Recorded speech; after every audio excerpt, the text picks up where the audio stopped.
I am Sarha Shaubach, International Ms. Leather 2013. I'm a bottom. I like to say that I'm in service to one, or I'm in service to many and directed by one. So I'm a bottom to my husband. Excellent. Will you tell us a bit about how you found leather? The internet. The internet? The internet.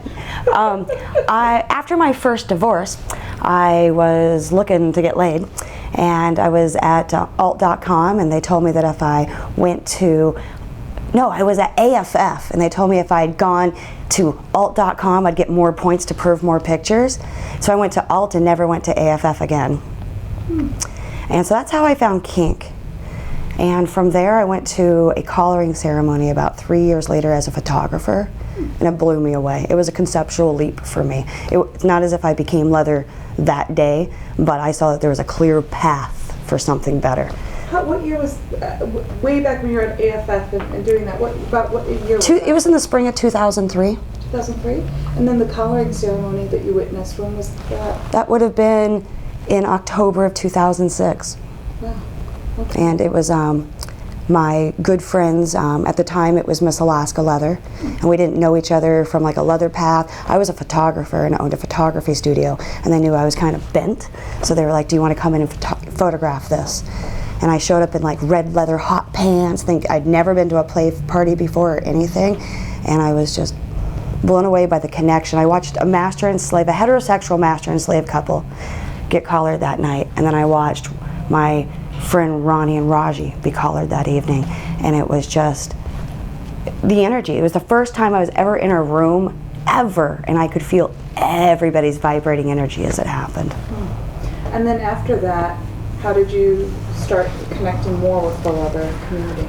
I started helping. Ronnie was in service to the Last Frontier Men's Club, and I got wrangled into a fetish ball to come and help, and I've been doing that fetish ball now for the last 7 years. But I met Scott Turner, International Bear 2008, and it wasn't long after that my Scotty was calling me his mini-me, and I decided that the things that I was doing publicly and physically, my play, became really personal to me, and so I reined it back and it became private for a while. And that's when I figured out that it's not just about kink and red leather hot pants. Mm-hmm. And was there a pivotal moment where you realized you weren't just hanging out with leather folk and playing, that you were walking a leather path? I think it was opening day of the first Northern Exposure.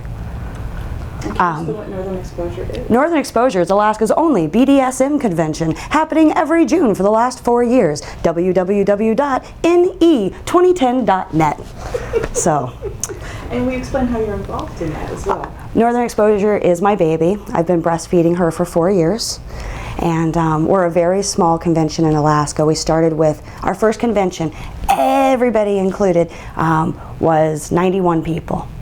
And that included the 10 presenters we brought up from the lower 48, and their partners, and our film crew, and the people who cooked.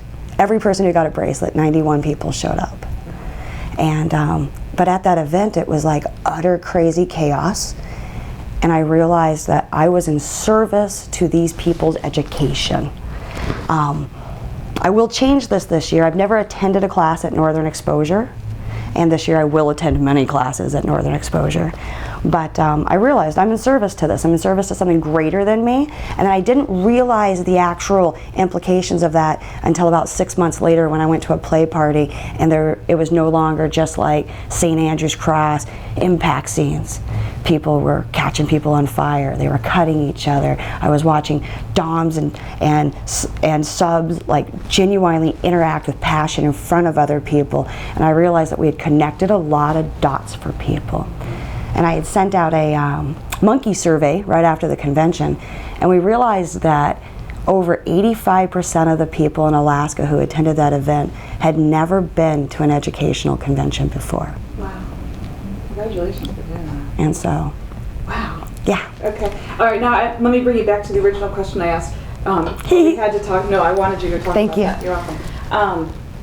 What was that key moment that made you realize you're walking the leather path? It was that morning at Northern Exposure when I realized, like, I'm not going to any of these classes. when I realized I am about to cook food for 91 people, when I realized that the people who are truly in service to this community are in the kitchens. They're cleaning up the trash. They're the people that are putting the dungeon equipment away, the people who are wasting their gasoline to drive hours back and forth to the airport. I realized that morning when I realized that I'm not going to get my rocks off on this. I'm not going to get to play at this. And I did the pouty boo-boo lip thing for 2 seconds and realized this was my choice. And that's my leather choice, if that makes sense. You've already started talking about your service work. Do you want to expand a bit upon the type of service work that you do for the community?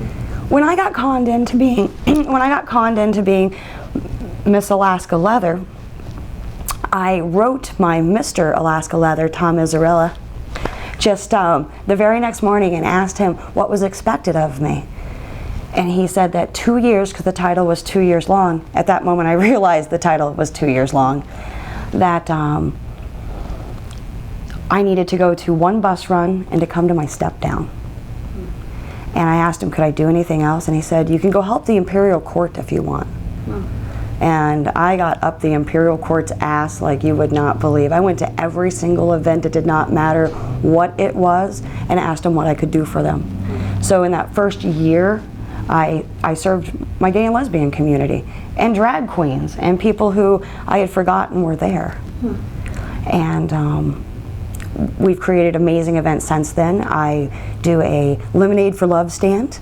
And the Lemonade for Love stand is a gigantic statewide event where we have lemonade stands in Fairbanks, Eagle River, Wasilla, and these places are like hours, like 7-8 hours apart from each other. So in Fairbanks, Wasilla, Eagle River, Anchorage, we'll have a lemonade stand done by several different groups all at the same time. That's a big thing we do for Alaska's Pride Fest.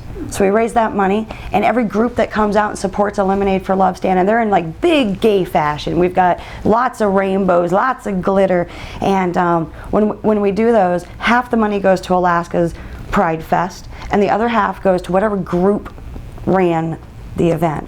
So if like our Last Frontier Drag Kings come out, they kept half for their own personal travel fund, and the other half went away. So that's one of my fun events that we do. I do a kinky caravan once a year, and I don't have time to explain that to you. But I do the kinky caravan every year. We put on Fetish Ball. In Alaska, we managed to have 523 people come out to Fetish Ball this year, and we raised $10,000 for the 4A's food bank. And to me, that's incredible. There's not a lot of people living with AIDS in Alaska, but there are people that are in need of food who have AIDS in Alaska. And for the last 6-7 years, we have been helping with this event, and every year we raise enormous amounts of money, but all that money is funneled into this little tiny pantry where people can stop in once a week and pick up 2 bags of food. So that's one of my favorite events. I take my kids to the chili feeds and to the cake cook-offs, and my junior high age daughters win those things. So those are some of the bigger things I'm in service to. Excellent. Before I ask you about this weekend, I've also noticed you have these things called karma drops lately that have been showing up. Are you willing to talk about those at all? I would love to. Okay. As a way to raise money for my travel fund, I stole somebody else's idea, and my good friend Sarah, she's kind of homebound. She's got some back problems, and she spends a lot of time at home, and she crochets these amazing little hearts, and when she does get out, she takes the hearts and drops them in random places with this little tag that says, I need a home. And eventually she started a Facebook page. So you can go to www.facebooks.com/I need a home and check her out. But we drop them and we take a picture secretly of just anything. Like she'll crochet a top hat, or I want to crochet tampons, but you can crochet anything, and we just leave these little trinkets in random places and take a picture and run away, and then we post the picture on the Facebook I need a home, and then we hope that somebody connects to it. So when I went to Seattle last, there were people who had sponsored my trips, and I had told them that I would do karma drops for them. And so I left them on cemetery fence posts for people, and in the restrooms of restaurants, and then you just randomly find a toy and it's yours to keep forever. And so it's just a way to like make someone smile randomly. That makes Sarah really happy when she sees them. But I always like telling the story of Sarah's biggest karma dropping. She crocheted 100 hearts, and she drove 5 hours to a place called Homer, Alaska. She walked down to the bluff and she hung them on a tree, all 100 of them. She took a picture and walked away, and then she got home later, and on Facebook a man had posted a video. There was a picnic going on for folks who were differently abled, and they all walked up to the tree together, and a man videotaped it. And like 20 people randomly walked up and picked up a heart at the same time and walked away. And so for me, that's just like, I don't know, you can make someone happy by asking them how they are. You can make someone happy just by making eye contact. But just to give someone just an infusion of happiness. Absolutely. Oh, fabulous. All right, I'm going to switch gears. Will you just tell me a bit about this weekend and like your contestant class and what the contest weekend was like for you? This contesting class was fierce. Fierce. 8 amazing women, 2 fantastic boot blacks. I only wish I had been able to go out and watch the actual fantasies. They sounded hysterical. But you could tell from the very beginning that people were working their ass off for this title. We've connected via, like, I like to call them Amish circle letter emails. And so we've been sending these chain emails back and forth as everybody's been busy in their own communities, plus preparing for this run. But everyone was very composed this week, and I saw very little nerves, and they were amazing. Wow. They're family now. Yeah. We're class of 2013. Fabulous. What was the contest like itself? Like the actual preparing for the contest and then boom, the contest itself? Preparing for the contest, my family prepared for this as if it was a deployment. So that is how we've looked at it. We've prepared everything long term as far out as we can. But it was mentally and emotionally challenging to come back to International Ms. Leather and to rerun. It wasn't as hard as last year. My nerves were a little dissipated. I had some insight on what was going to happen. But as soon as I got out of Homobiles out here and stepped inside the hotel, it was game on. And you could tell everybody had that same game face all weekend long. And will you kind of let us know what made you run again? And win. I have an expectation to be a good example for my daughters. And my daughters have lost before. And I wasn't going to tell them that they had to try again if I wasn't going to. And they saw all of the emotion, time, and energy that went into last year. And I wasn't going to not try again. Just once. Just one more time. I also was not going to become the Susan Lucci of IMsL at all. So this was my last opportunity to try this. Excellent. Did anything surprise you about this weekend?